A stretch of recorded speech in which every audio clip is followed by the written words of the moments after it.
Hey Facebook, it's Joycelyn Wells with Joy Exposed. Today is Wednesday, December 18th, I believe. Yeah, December 18th. Last week was the 11th. So today is Wednesday, December 18th. And believe it or not, we only have two more Joy Exposed episodes before we start the new year off right. 2020, we're almost there. So I'll have one tonight and I'll have one Christmas night. I think Christmas night, maybe I'll add a bedtime story. I haven't done that in a while. Maybe I'll read something new from the Third Virtues. So welcome tonight and we shall get started. So, of course, three cheers of joy. We always start with three cheers of joy. And yes, I'm still drinking that same wine from 3 weeks ago by Bada Box, the Pinot Grigio. I'm still drinking it because I haven't ran out of it. I'm actually on the third box now, so hopefully I'll finish it. I guess I could stop drinking it at any time, but it was such a good price. I felt like I need to drink all of it. So the wine tonight is Bada Box. It's a Pinot Grigio. I'm still drinking out of my 50 years of joy, hashtag 50 years of joy, my glass from Stephanie's Specialties. So I'm still rocking with that. So let's get started. Oh, I do this every time. So, any past episodes from when I very started on April 11th, all the way back to April 11th, you can download from SoundCloud, iTunes, Spotify, iHeartRadio, YouTube, or even just go to my website that links to everything, joycelynwells.com. joycelynwells.com is my website. Everything's on there. Any upcoming events, new books coming out, books just coming out, everything you can access from my website, my blog, all of it. So please feel free to check out from my website. That would be awesome. I would love the traffic. So here we go. Three cheers of joy. Let's get started. So three cheers of joy. Remember, moments of self-celebration from your week, and they only have to do with you. Just those moments, those selfish moments of understanding and giving kudos to us for our things. So let me start with that. So first thing, I've been sick. You guys remember last week I stopped about 20 minutes early because I was sick. I'm still kind of in it. I got the little cough. I think this time of year I'm kind of having Sudafed and cough drops and wine. That's how I'm surviving to get through the new year, get through the end of the year anyway. So I had my cough, my little cold started last week, and I was able to push it aside for the big field trip we had last week. So cheers to being able to push through the cold. It's amazing how when you have so much stuff going on in your life, you can't really give in to the yuckity yuck, right? You have to keep going. And when we get to this place, we start looking at other people who can't get through it as like, what are you complaining about? Just do the shit. Why are we even tripping on it? So cheers to being able to push the cold to the side and just to stay active and to stay productive. So cheers. Hi there, Kim. Hi, Keith. So thank you guys for joining, everybody. So cheers to that, being able to push the cold to the side. The other cheer, so my second cheer of joy is I've only really purchased one Christmas gift, and I'm very pleased that I was able to pull the trigger to get it. So I'm proud of myself. I don't know that I've ever shared this with you guys before, but I almost have a phobia of spending a lot of money. So I don't know if it's a phobia of spending a lot of money or the phobia of not having any money. Either way, it's an issue with me when I have to drop some money at one time. So cheers to me. I responded early enough. I did what I needed to do without waiting till the last minute. So cheers to kind of trusting that the money will continue to come and that I made a decision to do something. So I'm very pleased with that. So it doesn't matter what the gift was, the fact that I had to spend money to do it, and I did it. So cheers to me for kind of getting over the hump and buying something. Cheers. My third cheer of joy is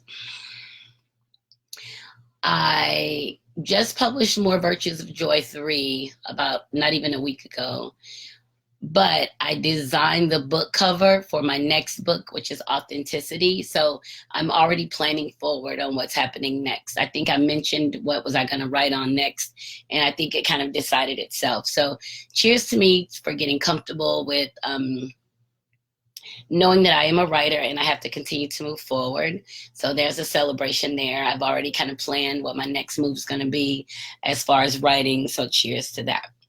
So cheers. So those are my 3 cheers of joy. The first one was pushing my cold aside and going through with everything I needed to do. The second was dropping some money for a major purchase, which makes me kind of queasy to do that, but I did it. I'm very pleased that I was able to do that. Well, fuck it. I'm pleased that I had the money to do that. Like that's a celebration in itself. So cheers to that. And then third, that I've kind of planned my next book, which book will come out next. And that's where I will spend time writing. So that's the virtue of authenticity. It was in the second book and it's kind of evolved into its own novel. So I will be finishing that up hopefully by the end of February or March. It's about halfway done anyway, but just to kind of go through and add everything else that that's not in there. So I'm very pleased. And I had the artwork already painted for that as well. So, you know, it kind of fell into place on its own. So I'm very grateful. I'm drinking Bada Box. It's that wine I bought on clearance, remember, 3 weeks ago? I'm still drinking that. This is my last week drinking that. Even if I throw the rest of this shit away, I'm over it already because I don't even really drink white wine. And I got it just because it was on sale. But so Bada Box Pinot Grigio.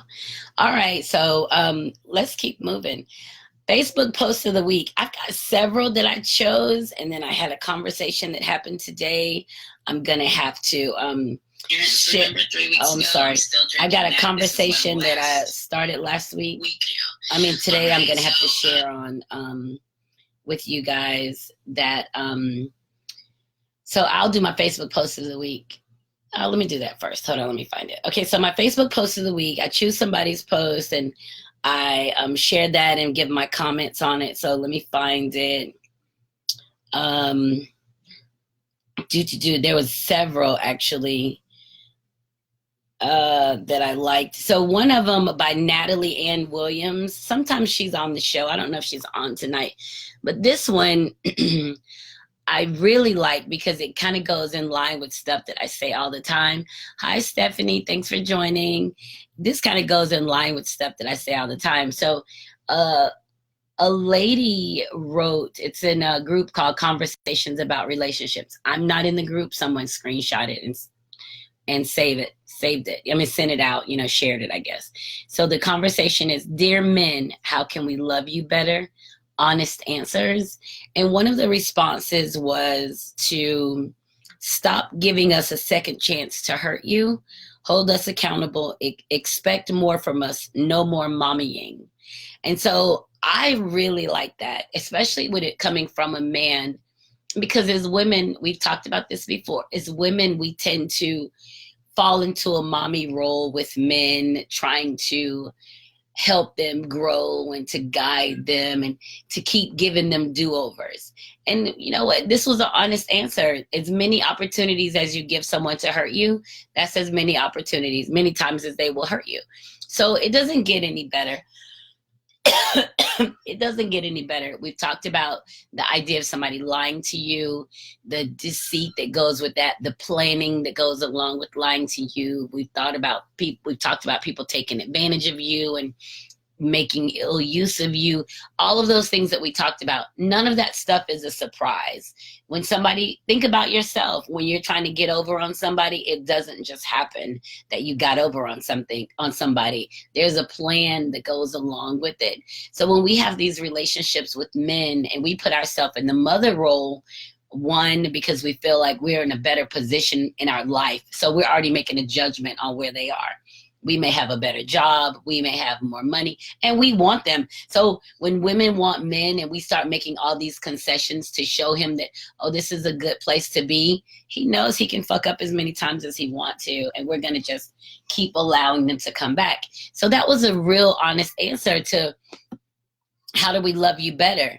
And that's the truth. Hold them accountable for doing the bullshit that they do and not let people hurt you over and over. If it was girlfriends, if two women who are friend girls or girlfriends, if they had some of the issues that the male female relationships had, those friendships would end immediately, because women are more inclined to hold each other accountable for the bullshit than we are to hold the men accountable for the bullshit. But men need it. Men need to grow up. Um, a lot of them need to grow up. Some of them are grown up already. You know, it's different stages of existing. But if you find yourself dealing with a man who is not grown up or who's immature, and you're mommying him, and he's explaining to you why he did XYZ, why he continues to hurt you, why, well, blah, blah, blah, blah, blah. You're allowing those behaviors to continue.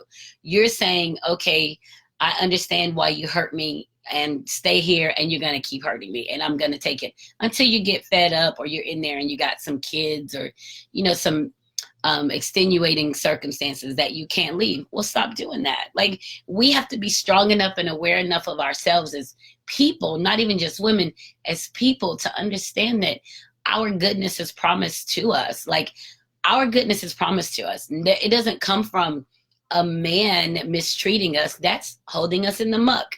That's holding us in place. That's you being held hostage by you trying to raise somebody else's child. You have no idea the shit they've been through in their life, what they've seen, why they are the way they are. But we feel like we want to keep them in our lives. So we want to do what we can do to keep them around. And it's damaging. So just like you hold your children accountable, you hold your coworkers accountable, you hold yourself accountable. Men aren't exempt from that. And I've told you guys before, I love men. Men are amazing. I give men so much respect and so much power and so much understanding because of the clarity at which they can see things, the clarity at which they move across the earth. And men see in a different space when they are not opposed to growing, when they are not opposed to growing up and accepting the responsibilities of being a man. And they see different from us. And I appreciate that, right? I love it. And I give them so much credit for it. However, when a man is not allowed to grow or to mature, and he's afraid to move and he's stuck, he's not going to see. He can see in a limited, very limited space, but he won't be able to see in a space to lead you or to give you insight on what's coming next, or even if there is a next. So we have to really be very careful with giving people a pass on bullshit. Hold people accountable for it. I mean, that's ultimately it. I mean, why wouldn't you? Aren't you worth it? Aren't you worthy of somebody being accountable for who they are and their actions? Aren't you worth that? Like, do we have to relegate ourselves to a position of being less than or to receive less because we hope he becomes? No, we can't do that. Because if you allow yourself to get into a low space, that's where he's going to keep you. No man who loves you, who sees himself in you, sees you as an extension of who he is, will leave you in a low rung space. That's not what he wants to do. He wants to move you forward. He wants you to progress because he wants to. So we have to be very careful with that. And you know what? Stop treating men like babies. You know, if you're dating, and hell, men too, stop treating women like babies. You know what? Adults in a relationship are adults in a relationship. So I just wanted really to kind of touch that as my Facebook post of the week. And women want to know, how do we love you better? How do we treat me like a man? Treat me like a man, not like your child. Don't talk to me like a child. Don't berate me. Don't argue with me. Don't do any of that. Treat me like a whole ass man. Treat me like a man. That's going to be the best that you get out of me, because you're going to show me how I'm supposed to respond to you, because you're going to hold me accountable for the shit that I do. So that's, really interesting for me. I'll tell you a short story. When I moved here to Lakeland, I was dating this guy that lived here for a little while. We met at a restaurant, or like a bar, pool hall kind of place. And we dated a few times. And we would meet. We never, He never picked me up for a date because I didn't want anybody to know where I lived. I just talked about this. I kind of allow myself that time to live off the grid. I don't want anybody in my, I didn't want anybody in my space. I wasn't open to anybody knowing anything other than what I was immediately giving. So that was a big deal for me. But we would meet for a movie or we would meet for dinner. And, you know, I would go and I would get there. If we were meeting at 7, I'd get there at 6:55. Time is important to me. I get there at 6:55. He may come at 7:10, 7:08. You know, he would be late. He would be late. Each time, never was he on time. It was always late, right? So one morning, we were supposed to meet for breakfast at 7, and I think I got there at like 7:07. And that's another thing with me. I'm not like, I don't round the numbers in time. It's like, I don't say like, oh, 7:05 and it's 7:04. I'll say 7:04, or it's going to take me 5 minutes or 6 minutes. You know, I'm very specific about that. But anyway, so we were meeting for breakfast and I got there late.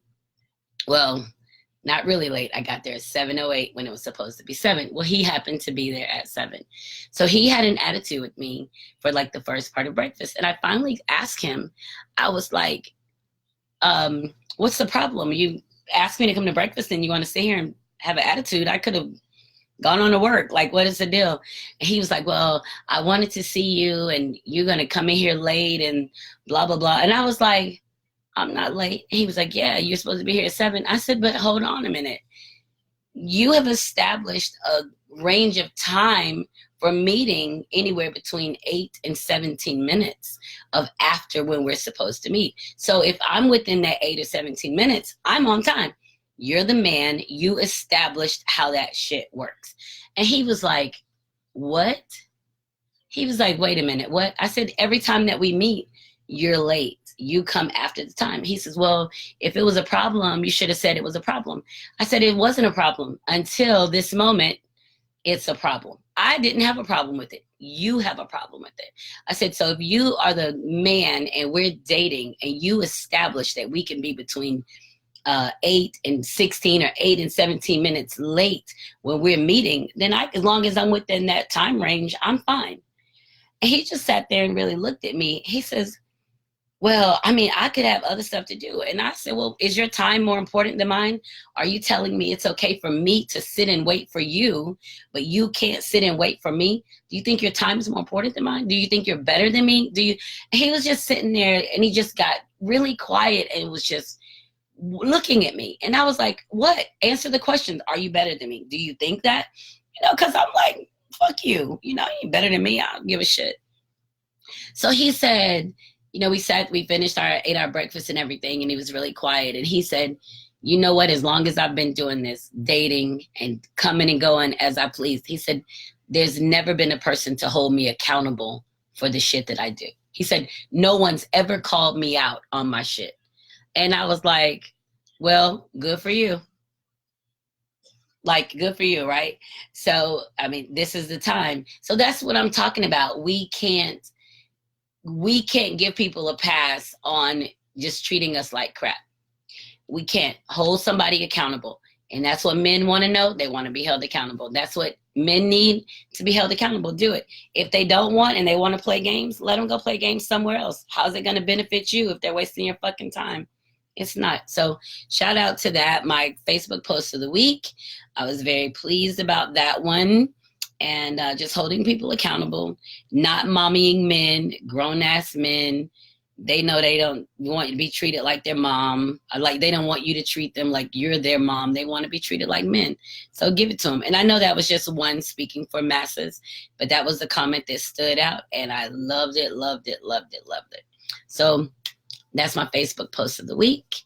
And let's see what time. It's 9:21 already. Okay, cool. So remember, Joy Exposed Live is on December 26th at West Main Exchange. It's from 7 to 9. We're going to see how that goes the day after Christmas. So we're going to see what that's going to be about. I'm really excited about that.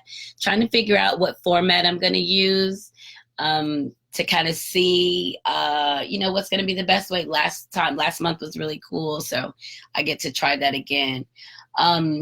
Also, before I go on to topics, last weekend, let's say not last weekend, weekend before last, I was in Atlanta for a couple of events, and I met this guy at Monticello's cigar bar. And I've challenged myself to talk to 20 different people a day about my books and my podcast, because I'm really sucky. I'm kind of introverted and I don't really talk to people like that. So it's a challenge I've been working on. So I usually get about 4 or 5.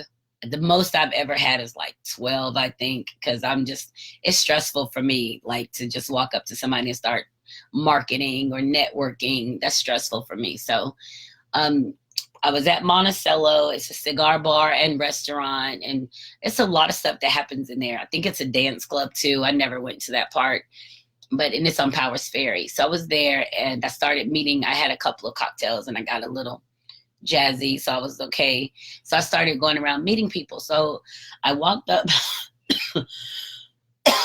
excuse me. I walked up to this group of guys that were maybe 3 or 4 of them, and I passed out my business cards and started talking to them.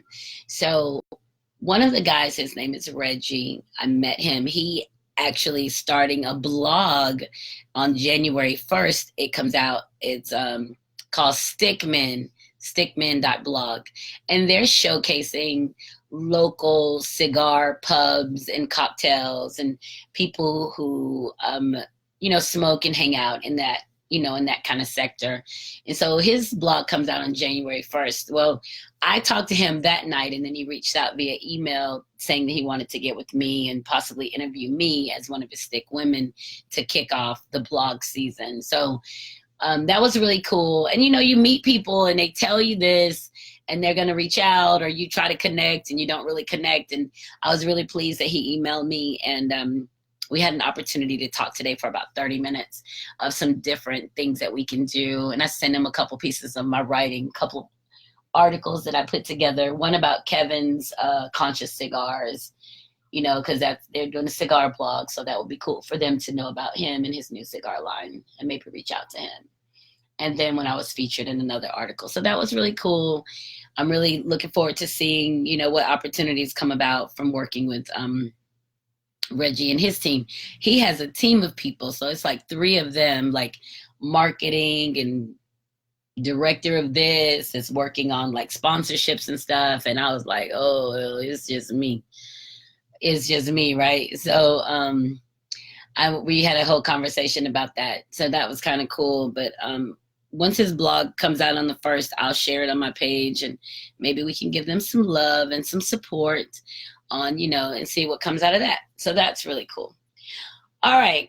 So today I was feeling a little, y'all know, every now and then, maybe once a month or so, I get a little bit bitchy. So today was my bitchy day, when I get on Facebook and kick up dust about shit. So I'm going to tell you what it was about today. And I knew I was already annoyed early. So I'm in this Facebook group, and they put topics up about all kinds of stuff. Everybody wants you to engage. And we had like 2 whole topics about small men having small dicks. So I was like, so the first topic, it was kind of like, what kind of advice would you give to a man that has a small dick? And so I'm reading all the comments and stuff, and I'm like, these people are stupid as fuck. Like, this is on my nerves. Like, because what, right? So I responded and was like, none. You wouldn't give any advice, because what we found out on Joy Exposed is that when a man is for you, you are for him, and he's going to be capable of you. He will know how to love you. You don't give him advice on loving you. He will just love you, right? So that's that. He will love you. So I kind of left that, and I said, and besides, none of the dicks work if they don't get erect. So don't get caught up trying to run down a motherfucker with a big dick and it don't work. Like, that's a waste of your time. Or run down one with a big one and he treats you like shit. He ain't got no job, or he need a mama. Or like, don't get caught. You can't get caught up in that. Like, that's not the thing that determines whether you are going to move forward in a relationship. Now, if that's your reason for wanting to fluck, knock yourself out, fluck. Do it. But if you're looking for something long-term, don't let that be the determining factor of that's what you're going to do.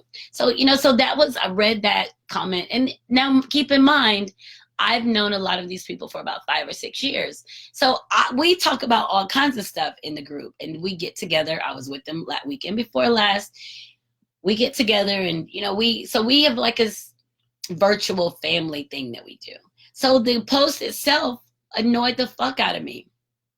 That was that post. And I offered my diplomatic response. I usually do. And then I saw another one, the same group, the same guy posted about the same thing. I can't believe it's men out here with little dicks trying to lay it down or whatever. And I'm like, this is some dumb shit we talking about. Like, why are you talking about this?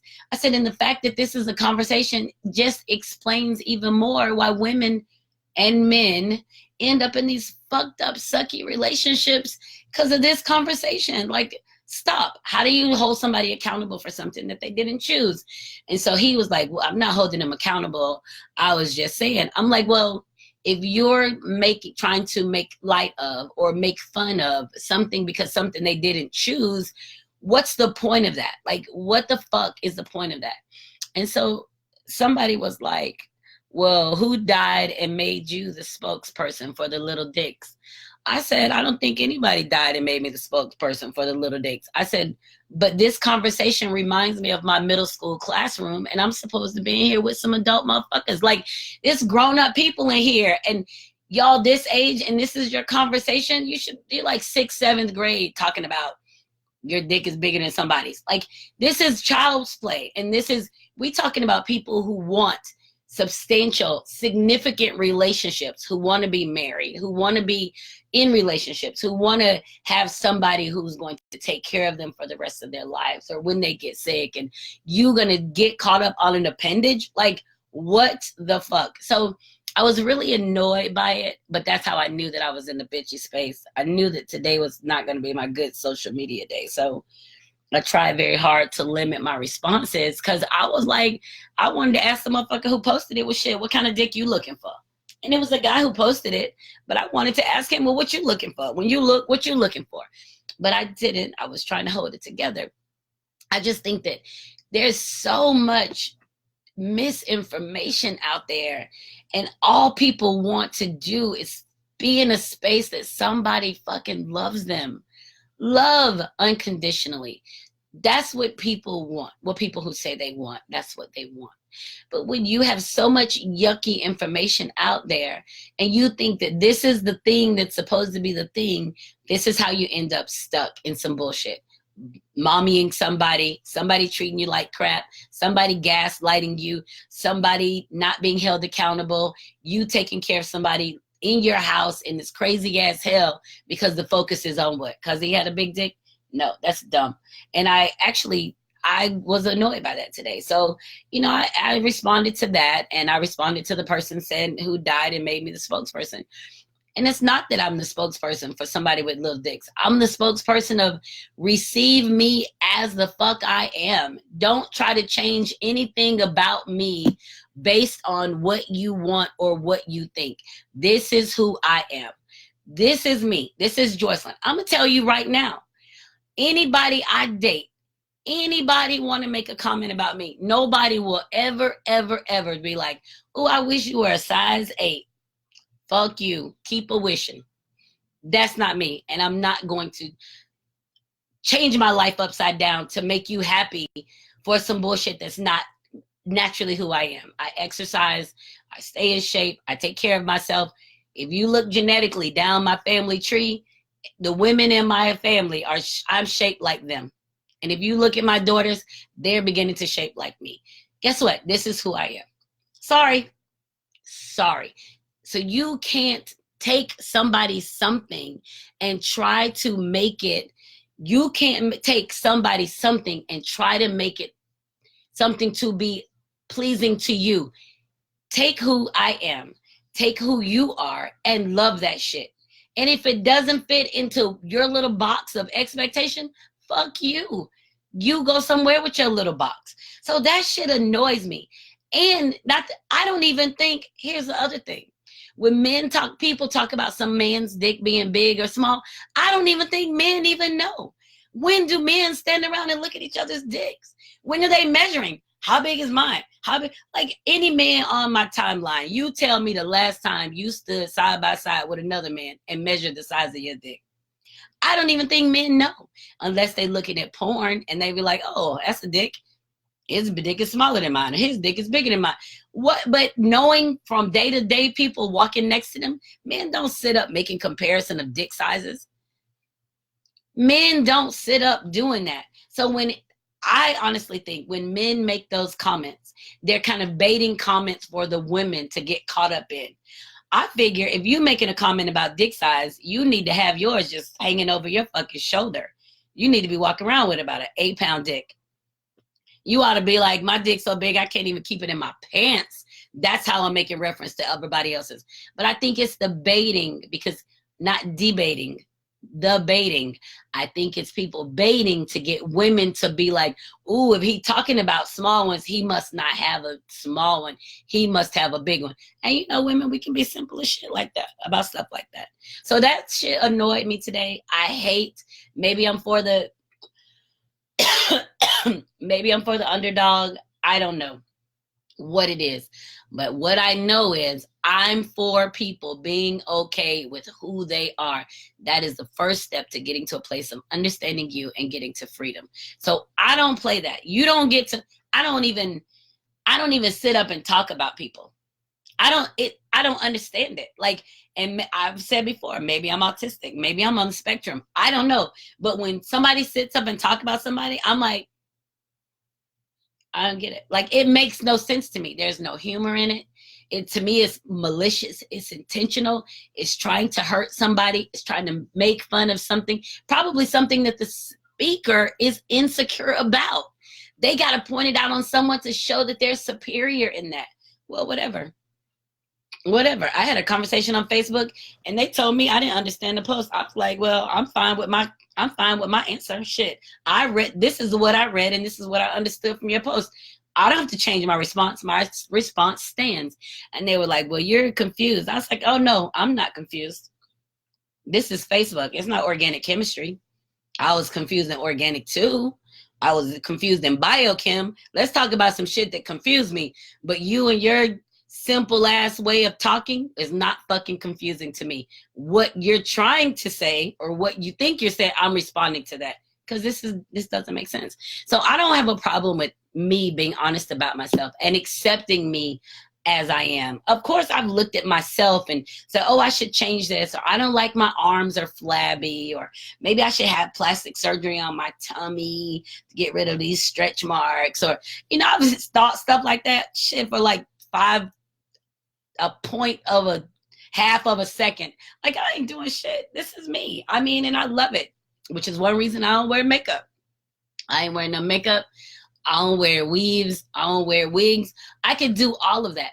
But for me getting to the place of being free, for me understanding who I am and appreciating that, I had to literally strip myself down to where I can look at myself and appreciate God's work. This is God's work in me. God's work in me. If I'm looking at myself, pointing out things that I don't like or things that I feel insecure about, I guarantee you if God was standing next to me, I wouldn't have the same conversation with him. I wouldn't be like, when you did this, you fucked me up and I got a gap in my teeth and I wish you would have made my eyes like this and I wish you would have. You think I'm gonna tell God he fucked up when I'm grateful every day for the blessings, for the opportunities, for the movement, hell, for the opportunity to be alive? I'm gonna tell him he fucked up when my vision is narrow in itself. All I can see is the space in front of me. That's it. That's what I see, the space in front of me. So when people are making fun and all of that stuff, I don't understand that. I don't understand it just doesn't make sense to me, because I figure if you didn't choose it, then what you gonna do about it? I mean, seriously, what you gonna do about it? So what? Men who think, oh, I got a little dick, they think because somebody talking about them, they got to go have an implant. Then they get to the doctor and find out their dick is average. Oh, your dick is average size. It's not little. Shit. And now what? All because of what you believe somebody else said, or what you think it's supposed to feel like when you're having sex, or if somebody's vagina is larger than you want it to be or what you expect it to be. That's all of that. Is all of that plays a role in it. Guess what? You think my my smallest child was 8 pounds and 11 ounces.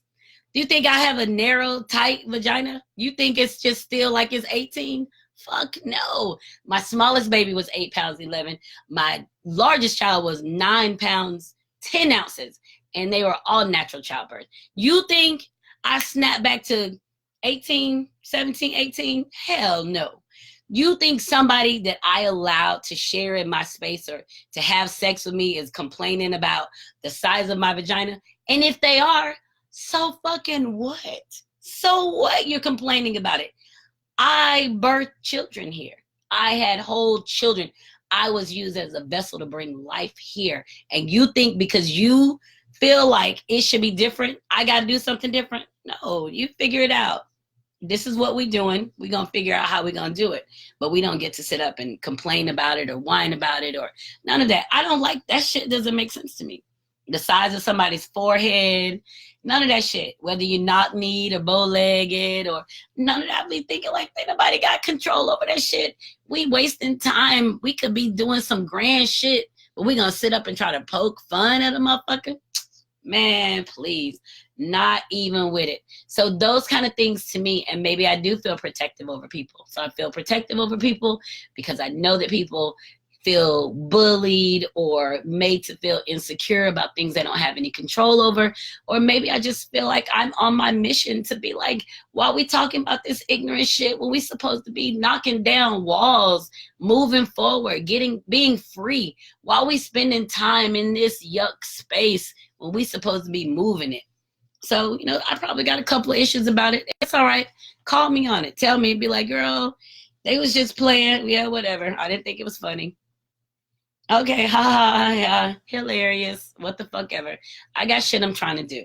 And it's not to waste time sitting up talking about people and what they don't have any control over. This is who we are. This is how we were designed. And if you can't look at yourself and love yourself, if you can't look at yourself and love yourself or develop a relationship with the universe, with God, about who you are and where you're supposed to be moving to along your path, the noise that's around you that's holding you hostage, get rid of that shit. Sorry, get rid of it, because you have to be a purpose when it's time to be a purpose. I talk about that every week. Y'all think I'm playing. Wait till it's time for you to do something and you can't do it because you've been sitting up listening to the noise. Man, please, whatever. So that was my bitchy moment today on Facebook. I don't like that. Don't poke fun. I don't even joke and laugh, play fight. I don't do any of that. And I've always been really serious. I mean, it's just kind of my personality. But I don't do that. I'm not going to joke about you. Your big head ass. I don't say stuff like that. Why? What am I going to say that to? Somebody I love? I'm going to try to talk bad about them, make them feel bad. Because what? Because that's going to make them what? Love me more? That's going to make us have a really good time?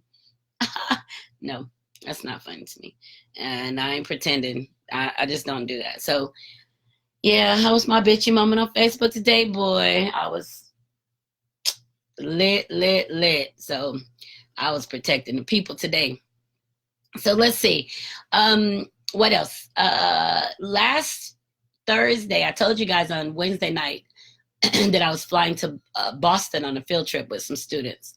So remember, I work at an alternative school. So my kids have been kicked out of the traditional setting. Yes, they have. They've been kicked out of traditional setting. And so we took them, 10 kids, to Boston. 10 kids, 3 chaperones. We flew out Thursday morning. We came back Sunday. And we had a good time.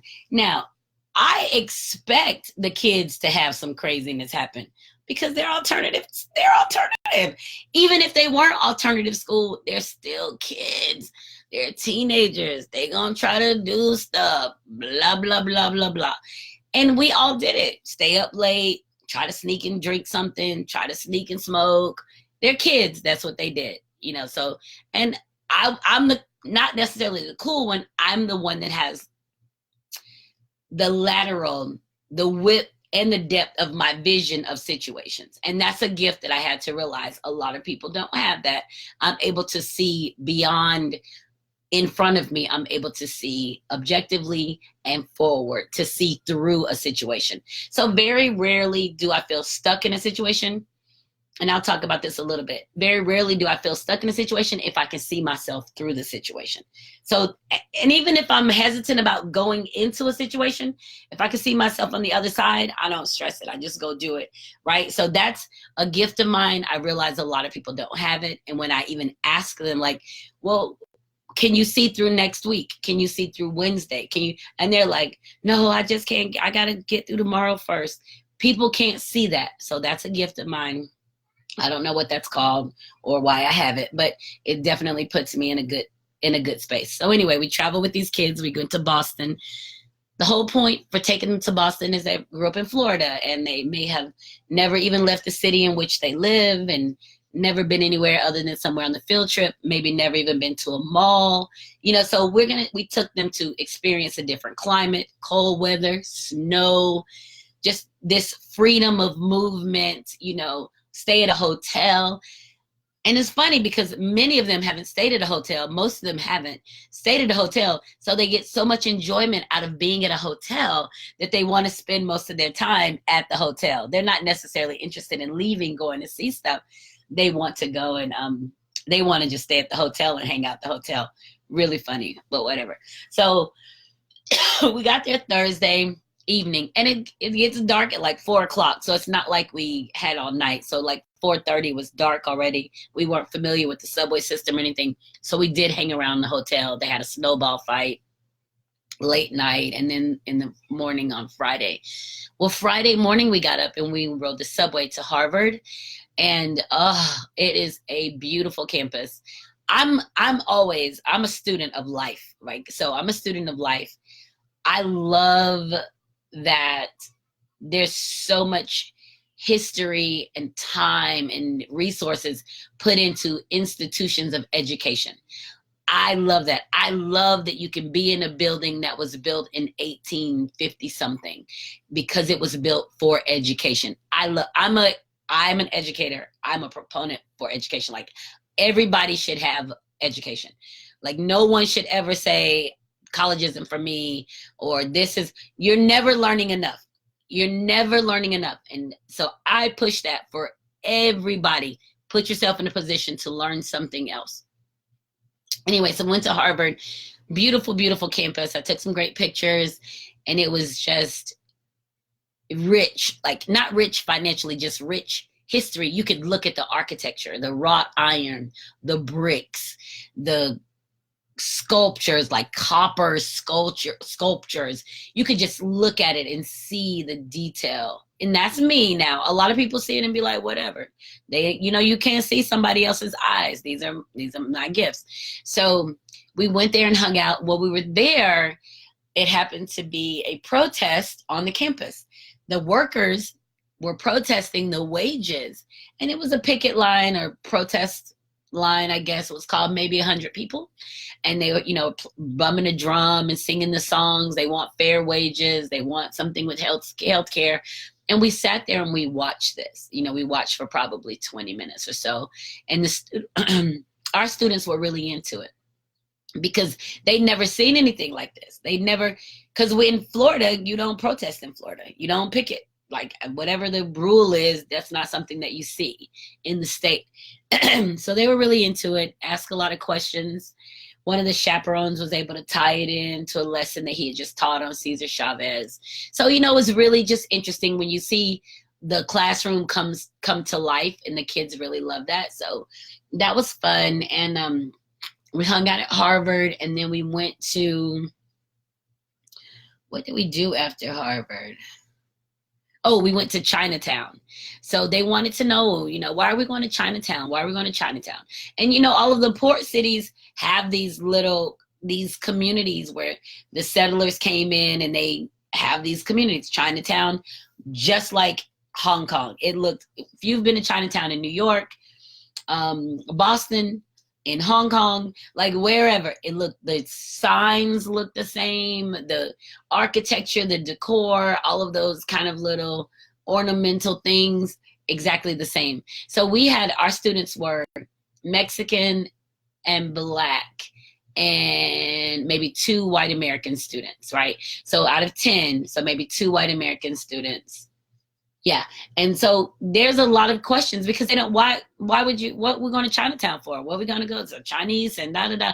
And I'm like, it's just the opportunity just to see it, to see what it looks like, to understand that you're holding on to these pockets of culture, because we get so caught up in what we know and where we grow that we don't think of anything else. So Chinatown is definitely a place in Boston that got a lot of kudos on, our list, and it's recommended to go visit because it is really just kind of Chinatown. That's exactly what it is. The signs are in Chinese, and the menus, and of course they have them in English too, and just kind of the decor, right? So that was really cool.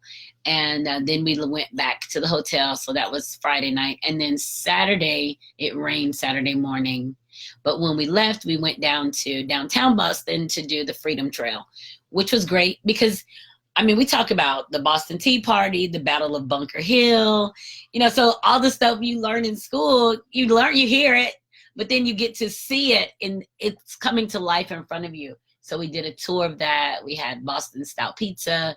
We went to the ice skating rink, and then we left on Sunday morning. So it was really just a great opportunity. The kids had a blast, and they were just talking about all the neat stuff they'd never done. They hadn't flown before, hadn't been on the subway before, right?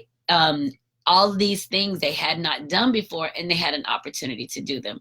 So that was really very good. And I'm sharing this because even as adults, if you're limited on your movements, if you're limited on what your experiences are, you're limited on what your decision-making skills will be. The more you have to grow, you have to go, you have to see. And I'm not necessarily just talking about to the islands. We all want to go to Bahamas, to go to Jamaica, go down into the Caribbean. I mean, go to a place that challenges who you are. Go to places that make you kind of stop and have to take a look around you to see how you feel in that space. That's something about myself that I have done. I've always done it even when I didn't have a choice. I had to move because that's how I traveled to see my dad. So we have to always, the more that we go, the more that we grow. The things that you want to see, even if it's in your neighborhood, even if it's in your community, places that you haven't been, go and see what it's about. And if you have a subway system, ride the subway, ride the bus system. And we get so caught up with our cars that you want to go from here to here in the car and you want to make it quick. Take the scenic route. Enjoy it. Like, I strongly, strongly, strongly suggest that to anybody. Plan something for you to do and you go enjoy it. So we finished that trip, and now we're already talking about doing a trip in May, which is going to go to Washington, D.C. And I've been to D.C. a few times. And but now they want to take some students up there to visit the museums. Cost is always a factor because we're getting donors and sponsors to pay for the planes and the hotels and all the extra stuff. So cost is definitely a factor. But when you go to DC, whether you didn't know it or not, the museums are free. Those are government museums. Your tax dollars pay and keep those open. So those are, go to DC, go visit a museum. Go, and I know you guys are like, I don't go to a museum. Yeah, you do. You absolutely do. The last time I was there, I went to the African American Museum, the Smithsonian African American Museum, and that changed my life. From the first time I went, so I've been like 3 times, but the first time I went changed my life. And I'll tell you how it changed my life. It changed my life because I realized, in looking at the rich history of African Americans in the country, coming into this country, it changed my life and made me realize that I wasn't doing enough. Like, I was lazy as a motherfucker, working my 8 hours a day. I was lazy. My struggle was no struggle. I was living from paycheck to paycheck. I was doing me. But when you look at the history of people coming in here from all over the world, not just Africa, from all over the world, coming to the United States, and the trauma and hard work that they had to endure just to live, I realized that I'm not doing it fucking enough. That I'm a joke. Now think of it like this. I work hard and I still felt like I was a joke. I still felt like people who died before me, people who died coming here, who were taken and brought here and forced to work and have a baby and keep working and to endure all of that, people who were hanged. And I ain't doing enough. I'm not even doing enough to show my appreciation for being here. So that changed my life. That's probably a reason why I don't complain a lot. But it also says you have to go and you have to grow. You have to look at things. You've got to look at situations and how you feel in it and what it means to you. So that's our next trip that we're planning when we go to DC. Now I'm going to wrap up. I talked about our sponsors and stuff. I got like 10 minutes left, but I want to talk about this last topic real quick because I've been talking about it for a little bit. And, Christmas is coming up next week. So we will be here. I will be here Christmas night at 9, doing a little Joy Exposed, maybe just kind of chatting with you guys to see what Santa Claus or what y'all got for Christmas, not just Santa Claus, but what you got for your other people. But this is what I was going to finish up with you guys. A conversation that I had with somebody on Facebook was about, not a woman on Facebook, through social media, she contacted me, was about her guy asking her for money, her man asking her for money. And I laughed because I'm like, girl, no man should be asking you for no money. And she was like, no, she was serious that, he was on hard times and he needed some money and I was like, well, who is he to you? And she was like, well, we've been dating, and she was telling me, kind of some backstory and stuff. And she was wanting to know what to do. And I was like, no, why you out of all the people that he knows? Why is he coming to you for money? And she was like, just because he knows that she can help, or she could probably help, or, I was like, no. I said, first of all, men who are dating, men who see women as their women or somebody they want to be with, they're not asking them for money. Men don't ask for money, not from their women. They don't. And they shouldn't, right? So when a man comes to you or comes and asks for money with their hand out, expecting you to go and work and do all this and ask you for money, that's a no. And that's one of those red flags that we have to pay attention to, that's not something that we want to do, right? That's not something you want to do, to get caught up in that space. The only 4 people asked me for money in one day, and they were all my kids. My daughters, my son, and my son-in-law who was traveling. So they asked me, all of them asked me for money in one day. And that's how I kind of explained to her, there are different levels to the way that you interact with people. Your children will ask you for money. Give them money. Your man doesn't ask you for money because he's your man. Your man doesn't want to ask you for money. Remember, it's his pleasure to take care of you.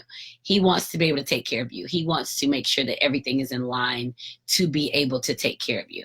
So that's true.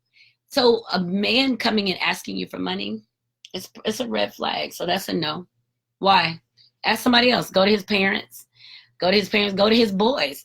You got to ask your boys for money before you ask your woman for money. I mean, they're your boys. More than likely, you've known them longer. They know your situation, not your woman. So that kind of goes along with earlier we were talking about, hold people accountable for what they're doing. And, most of the time when people close to you ask you for money, if your man asks you for money, he may not pay you back. Because it's easy to get money from people close to us and not pay them back. It's easy to take from somebody close to us and not feel like we don't have to pay it back. And, that's not a good position to be in. And I know there's something going around saying some singer gave their boyfriend $500,000 for his birthday. Well, good for her. He is already a millionaire, so that $500,000 didn't really mean anything to him anyway. So, it's not really a place for you to be like, oh, well, she did it, so I'm going to do it. No. I mean, if you're going to give cash for a birthday, give cash for a birthday. But a man doesn't go around asking his woman for money. That's putting you in a mommy position. And remember, you don't want to be caught up in the mommy position. So stay away from that, the beggars. People are out there trying to use you. You look like you're doing well, and they want to borrow a few dollars, or they want to, no, just say no. Don't feel obligated to do that. So, you give him money, and then next thing you know, you're sleeping with him. So you're paying him to fuck you. So that's really not a good position to be in. So you have to really kind of keep hold people in their space that they're supposed to be in. Men are men, and men are great, and men have a lot of ways to make money and to move things and to grow. And those are the men that you want to deal with, not the ones you want to take care of, that you're buying clothes for.